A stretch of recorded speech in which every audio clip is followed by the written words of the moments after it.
Vous êtes sur TV5 Monde, la chaîne culturelle francophone mondiale. Bienvenue si vous nous rejoignez dans 64 minutes. Place à notre grand angle.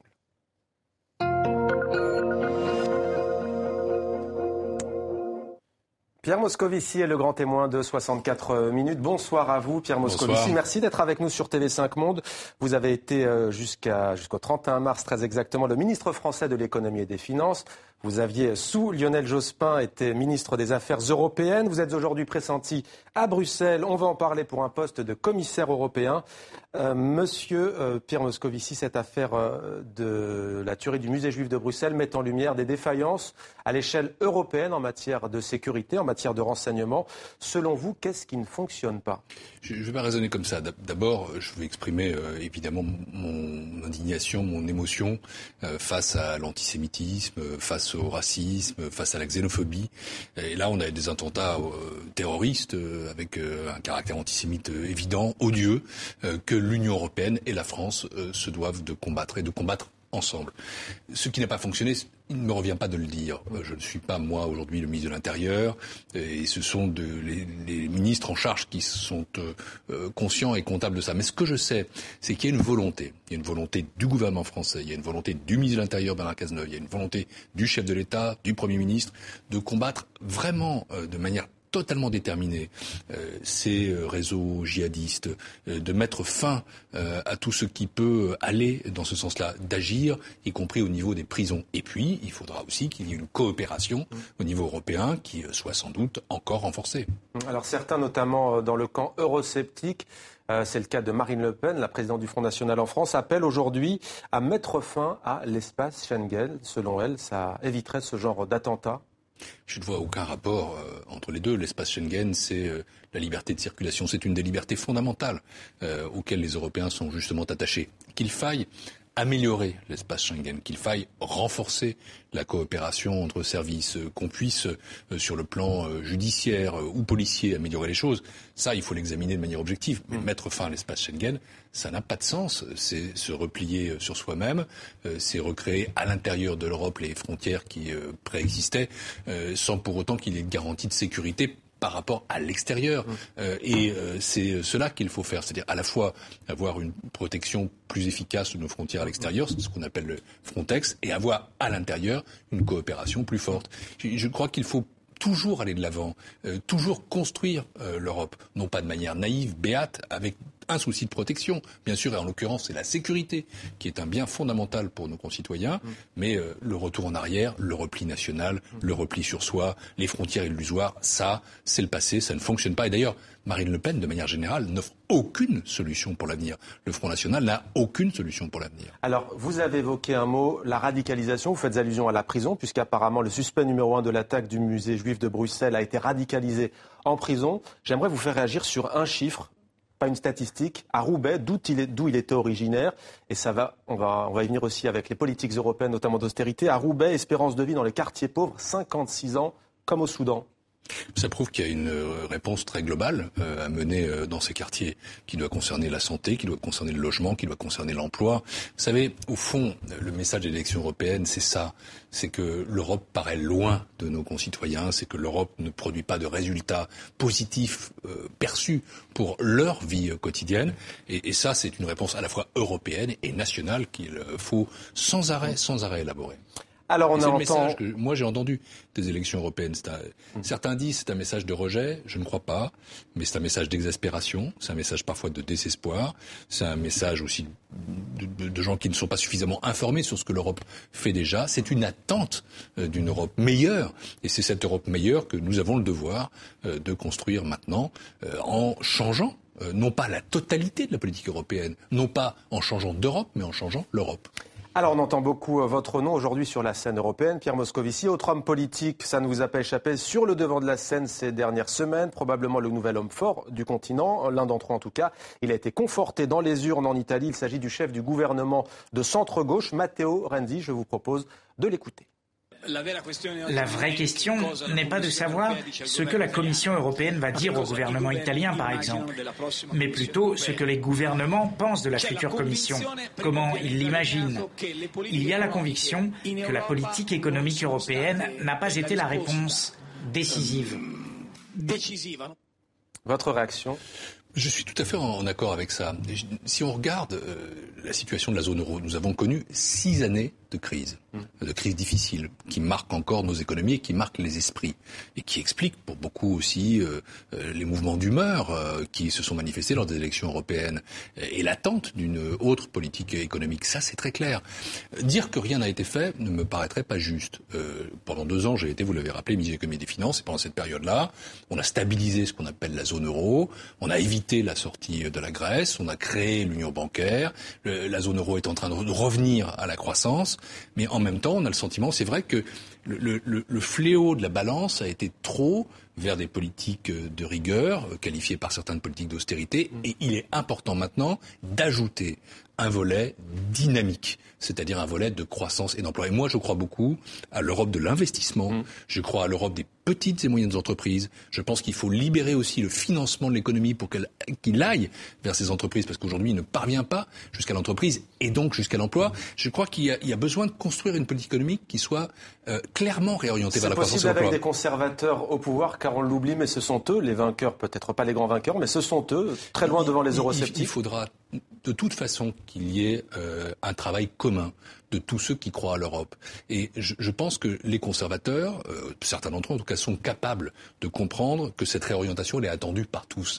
Elle est attendue aussi bien en Italie qu'en France, en Allemagne, en Pologne, en Espagne. Ça s'exprime de manière différente. Jean-Claude Juncker, il est capable d'entendre ce message, selon vous ? Jean-Claude Juncker, oui, je le crois. Jean-Claude Juncker est un chrétien social. C'était pas le candidat que je soutenais. Moi, je soutenais Martin Schulz et les socialistes. Mais aujourd'hui, ce que je constate, pourquoi au passé c'est joué, Pierre Moscovici ? Ce que je constate, c'est qu'au sein du Parlement européen, il y a une volonté que le message des élections européennes soit entendu et un accord des grands partis politiques. Alors, ce qui compte, c'est pas la personnalité, pas seulement la personnalité, c'est que il y ait derrière ça un projet, un programme, et qu'il y ait des actions, encore une fois, pour l'investissement, pour la croissance, pour l'emploi, pour que l'Europe soit capable de construire, par exemple, une politique industrielle, que la politique de la concurrence n'évite pas ou n'interdise pas la constitution de champions européens à l'échelle mondiale. Bref, que ce continent ne soit pas un continent basse pression, basse eau, mais un continent qui retrouve sa force. Mais le nationalisme économique ne prend-il pas à chaque fois le pas sur justement la solidarité d'un point de vue économique ? Il faut de la coopération, il faut de la coordination. Je prends l'exemple d'un pays comme le nôtre, la France. La France doit faire des réformes. La Commission européenne aujourd'hui a convenu d'ailleurs qu'elle en faisait. L'Allemagne, de son côté, a sans doute besoin de relancer ce qu'on appelle sa demande intérieure. Alors ça ne vous a pas échappé, Pierre Moscovici. Bild am Sonntag, en Allemagne, un journal allemand cite votre nom, non pas pour être commissaire européen, mais pour être président de la Commission européenne, c'est-à-dire le successeur de José Manuel Barroso. Est-ce que vous en rêvez ? C'est toujours agréable de voir son nom cité pour une fonction prestigieuse. Je note qu'il y a déjà eu des ministres des Finances ou anciens ministres des Finances français qui ont été présidents de la Commission. Ça a été le cas de Jacques Delors, par exemple. Mais non, je crois qu'il faut prendre les choses comme elles sont. Il faut tenir compte du résultat des élections européennes. Et le résultat des élections européennes, il est clair. Il a mis le Parti populaire européen et Jean-Claude Juncker en tête. Et c'est autour de ce résultat que commencent les consultations du président du Conseil européen, Herman Van Rompuy. Donc, il ne s'agit pas du tout de remettre en cause les choses. Il faut avoir, je pense, une démarche de méthode. Je crois que c'est l'attitude du président de la République, même si je ne suis évidemment pas dans ces discussions. La deuxième chose, c'est que, par ailleurs, oui, il n'y a pas de mystère. J'ai la confiance du président de la République. Elle a été réitérée à plusieurs reprises pour, quand il le décidera, pouvoir être présent en tant que Français dans la Commission européenne avec une volonté. Parce que moi, je suis un Français et un Européen. Cette volonté, c'est de travailler à ce que l'Europe économique avance, à ce que l'Europe de l'investissement avance, à faire en sorte qu'on réoriente la construction européenne. Et je pense qu'avoir, c'est vrai, quelqu'un comme moi, qui suis un social-démocrate, un Européen, j'en ai l'expérience à la fois comme ministre des Affaires européennes, comme ministre de l'économie et des finances, mais aussi comme vice-président du Parlement européen. Je veux mettre cette expérience au service de mon pays et de l'Europe. Après, commissaire européen à l'économie et aux finances, c'est ça ? Non, c'est pas ça. Après, les portefeuilles se décideront, mais ce que je veux dire, c'est que, honnêtement, il faut avant tout mettre le projet en tête. Ce qui compte, c'est le projet pour les Européens. Ensuite, le président, il sera désigné en tenant compte du résultat des élections européennes. La commission sera constituée. Moi, je me prépare. C'est le sens de la mission parlementaire qui m'a été confiée, à travailler pour l'Europe sur la croissance et l'emploi. C'est mon souhait, c'est mon vœu. Martin Schulz a-t-il encore des chances d'accéder à la tête de la Commission européenne, selon vous? Encore une fois, le Parti socialiste européen n'a pas gagné. Tout ça, ce sont des gens que je connais bien. J'ai eu des entretiens avec Jean-Claude Juncker, avec Martin Schulz encore récemment. Et Martin Schulz, il dit il faut tenir compte du résultat des élections européennes. Tout le monde dit ça. Il faut que aussi les chefs d'État et de gouvernement le fassent. Et ensuite, on bâtira ensemble une équipe. Et ce qui compte, c'est avant tout qu'il y ait une équipe et un projet. Et que ce projet soit un projet tourné vers la croissance et l'emploi. C'est ce que les Européens attendent. Ils veulent vraiment qu'il y ait cette réorientation. Non pas qu'on cesse d'être sérieux. Il faut réduire les déficits, il faut se désendetter. Ça reste impératif. Mais qu'on ajoute à la stabilité de la zone euro, la dynamique économique qui permet de répondre aux problèmes des banlieues, de faire en sorte qu'à Roubaix, à Tourcoing, à Montbéliard, où je suis élu, eh bien, on perçoive l'Europe comme un élément de réponse. Pour moi, ce qui me fait souffrir comme Européen, c'est cette conception que certains ont aujourd'hui de l'Europe problème. Non, l'Europe n'est pas un problème. L'Europe problème, mais l'Europe solution. aussi peut-être trop institutionnelle. Les institutions, vous le savez, Pierre Moscovici, tout comme d'ailleurs les députés européens, par exemple, ou les commissaires européens, ce sera peut-être votre cas, sont déconnectés justement des réalités. Vous, que proposez-vous pour éviter de tomber dans le piège puisque vous allez être aux affaires? Mais il faut, c'est vrai, faire en sorte que l'Europe apparaisse comme moins technocratique qu'elle le soit, qu'on remette le politique au poste de pilotage. Ça, c'est fondamental. Faire de la politique avec l'Europe, mais au bon sens du terme, faire de la politique pour les citoyens. Alors, qu'est-ce qu'on peut proposer? D'abord, je pense qu'il faudra sans doute réorganiser demain la Commission européenne.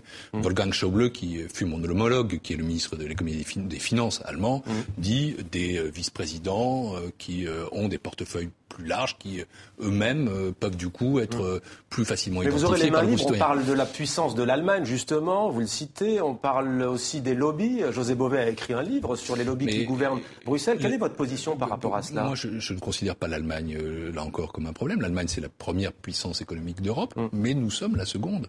Et ce qui compte toujours, c'est que la France et l'Allemagne, ensemble, chacune avec ses options nationales, chacune d'ailleurs avec ses options politiques, parce que nous n'avons pas le même gouvernement, soient capables de faire des propositions qui, encore une fois, tirent dans le même sens. Et il faudra que cette Commission européenne soit aussi... Le SMIC en Allemagne, c'est grâce à l'Europe, par exemple? C'est grâce au fait qu'il y a maintenant une coalition, une grande coalition, entre des conservateurs et des sociodémocrates. Le fait que les sociodémocrates étaient là a permis qu'on aille vers un SMIC en Allemagne, ce qui prouve que, vous savez, si demain il y a une coalition en Europe, eh bien cette coalition, elle doit être avant tout une coalition de progrès. Et ce qui comptera, c'est comment les idées que les sociodémocrates, les libéraux, les Verts peuvent s'intégrer dans un ensemble. Mais la France est plutôt malade. Vous serez en mesure d'adopter ça? Je vous entendais ce matin chez des confrères, vous disiez arrêtons le Hollande bashing. La France va mal en ce moment économiquement. Vous aurez la puissance de frappe entre guillemets? Mais je disais ça parce que je trouve qu'on est dans notre pays dans une attitude d'autodénigrement, d'autoflagellation, c'est ce que je voulais dire. À midi, j'ai rencontré un ami qui est un ancien Premier ministre du Québec. Il me disait, mais votre pays, il est formidable. Vos entreprises, elles sont formidables. Tout le monde le pense dans le monde, mais vous ne le pensez pas. Mais il est temps que la France soit fière d'elle-même, soit fière d'être la France. Et aussi qu'on respecte nos institutions et qu'on respecte le président de la République. La question de savoir à quel moment on parlera des candidatures pour 2017, par définition, c'est pour plus tard. Le quinquennat, il dure 5 ans, et pendant 5 ans, il faut être à la tâche sur le redressement en France, redressement en Europe. Et ma tâche, ma vocation, mon envie, c'est de contribuer demain à la Commission européenne au redressement de l'économie française grâce à l'économie européenne, parce que je suis persuadé que l'Europe est toujours le moteur de la croissance française, en tout cas qu'elle peut l'être demain encore davantage qu'aujourd'hui. Merci beaucoup Pierre Moscovici d'avoir accepté de répondre à nos questions sur TV5. Moi je rappelle que vous avez été ministre français de l'économie et des finances et donc très probablement prochain commissaire européen. On ne connaît pas encore le portefeuille entre guillemets. Merci à vous Pierre Moscovici.